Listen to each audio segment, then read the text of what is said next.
France Bleu, Gare-Lozère.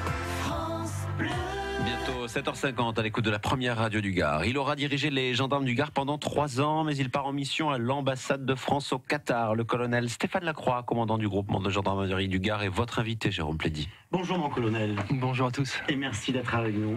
C'est long ou c'est court, 3 ans, pour connaître un département comme le Gard ? C'est extrêmement court, j'ai l'impression d'être arrivé hier dans ce département et pourtant c'était en août 2015.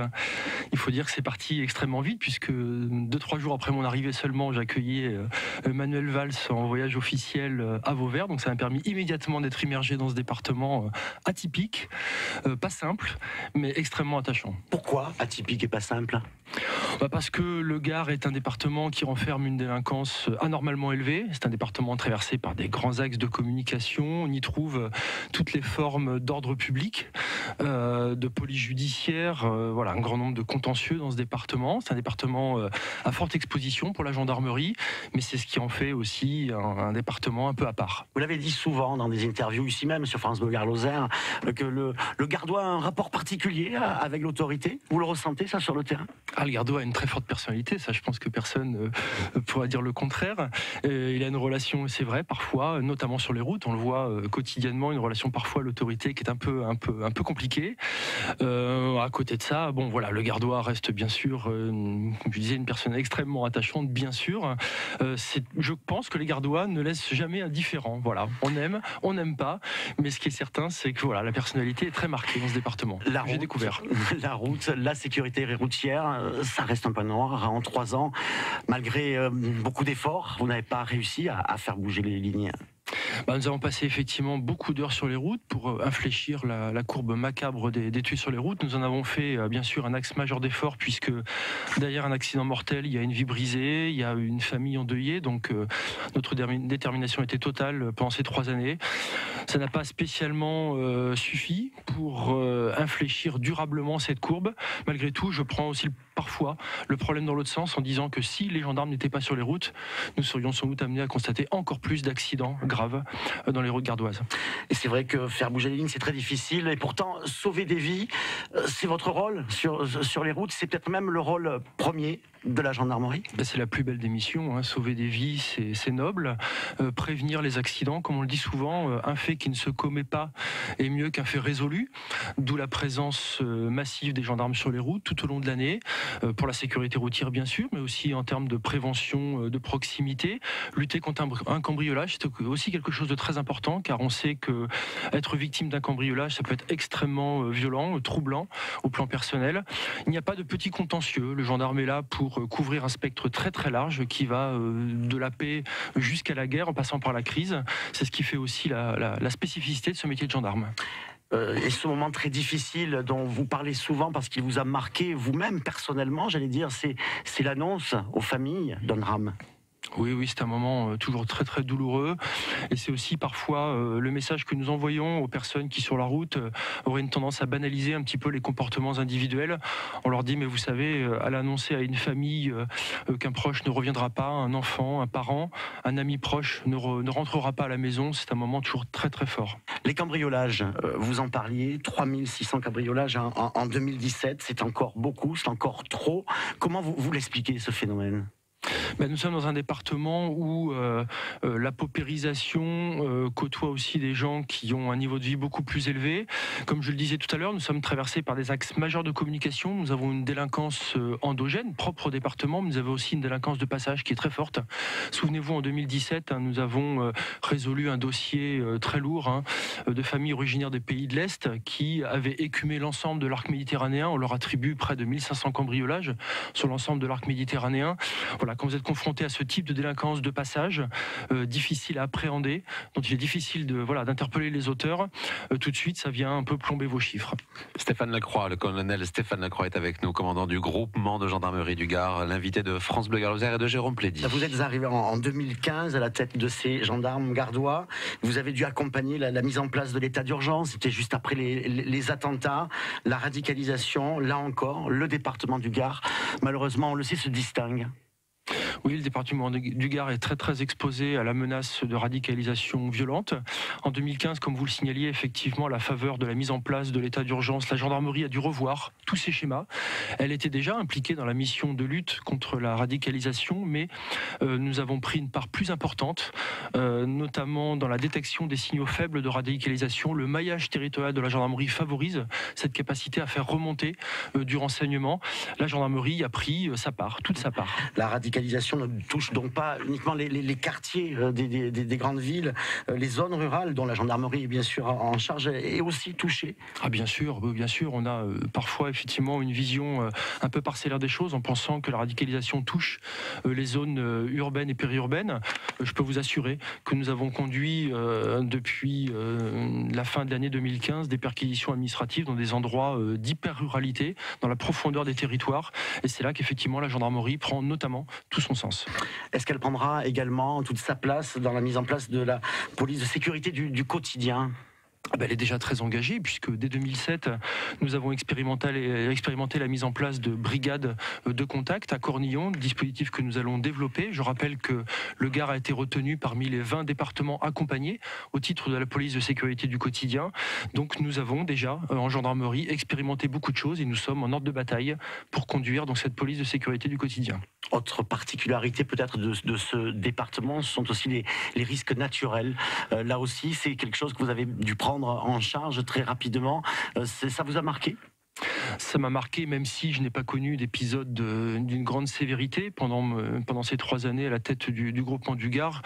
J'ai servi il y a quelques années dans le département de l'Hérault, et notamment sur Lunel plus particulièrement. Et c'est vrai que j'ai connu des vies-d'ourlades très importantes lorsque j'étais sur Lunel. Nous n'avons pas, fort heureusement, reproduit ce schéma ici de 2015 à 2008. Nous avons eu quelques petits pics quand même, qui vous imposent effectivement une très forte mobilisation sur le terrain.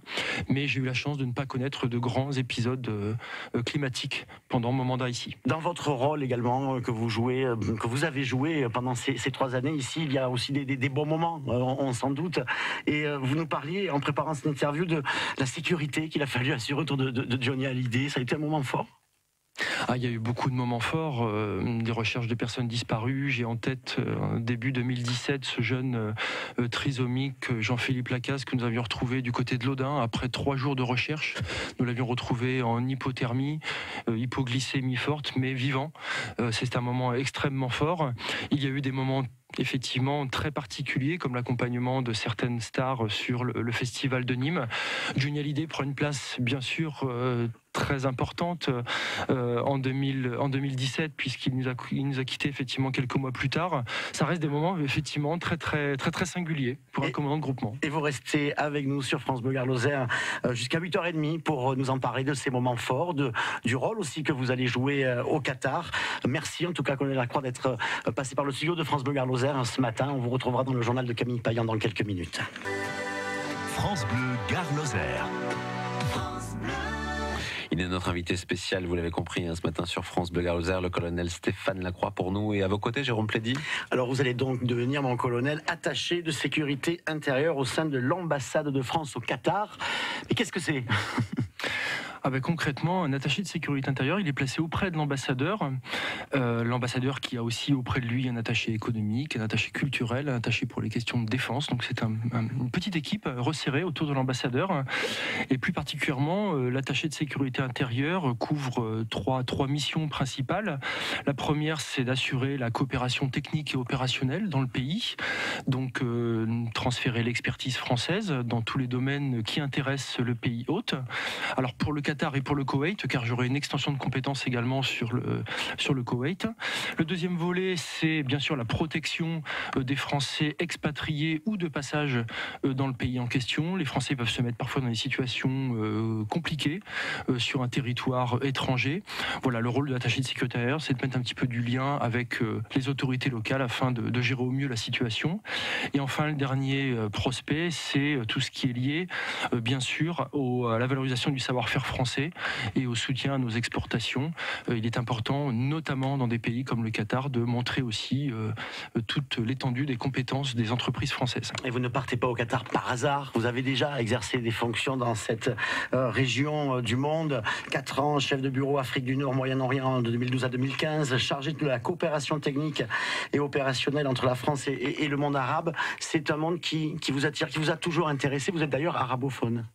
Tout à fait, j'ai appris l'arabe lorsque j'étais en classe préparatoire à Paris et immédiatement j'ai été charmé par cette calligraphie, par cette langue. Après j'ai poursuivi les études notamment à l'Institut national des langues et civilisations orientales à Paris et peu à peu voilà, je me suis pris de goût pour cette région que je méconnaissais totalement. Je n'avais pas parcouru en qualité de touriste lorsque j'étais plus jeune et voilà, au gré de mes affectations j'ai pu valoriser cette compétence linguistique notamment en Irak effectivement pendant 2 ans et après comme chef de bureau à Paris. Tout ceci m'a donné une empreinte. Pour mon directeur général a retenu donc ce parcours pour m'offrir cette chance extraordinaire de partir au Qatar. Une région bien sûr difficile, en proie à de nombreux conflits notamment. C'est quelque chose dont vous avez bien évidemment conscience. Bien sûr, j'arrive au Qatar à un moment très très important de la géopolitique du Proche et du Moyen-Orient. Ça rajoutera là encore un peu de piment à la mission. Je suis passionné par la diplomatie en général et notamment bien sûr celle du monde arabe. Voilà, j'arrive à un moment où les enjeux sont très très forts. Le grand frère saoudien du Qatar voilà, a une attitude un peu particulière en ce moment dans la zone. La position de l'Iran est intéressante. Le conflit syrien, bien sûr, aussi est en arrière-plan de tout ce qui se passe dans la zone. Voilà, donc c'est un moment clé, un moment charnière pour le monde arabe et je vais voilà, prendre pied dans ce pays à ce moment très précis. Est-ce que c'est une expérience qui vous a été utile ici dans le Gard? Nous parlions tout à l'heure de la radicalisation. Est-ce que c'est quelque chose qui a compté? Alors au quotidien, je n'irai pas jusqu'à dire que ma connaissance du monde arabe m'a permis d'évoluer dans mes missions quotidiennes. Maintenant, il est vrai que parfois, sur certains sujets de radicalisation, il peut être intéressant d'avoir un éclairage sur ces questions-là. Mon parcours, notamment en Irak, les conflits interethniques, la position de Daesh en Irak, en Syrie, effectivement, ont pu m'apporter un éclairage très particulier sur les problématiques liées à la radicalisation. Alors il y aura aussi cette préparation de la Coupe du Monde dont Ludovic Labastrou parlait dans son édito. C'est un moment important qui se prépare pour le Qatar et là encore vous allez jouer un rôle?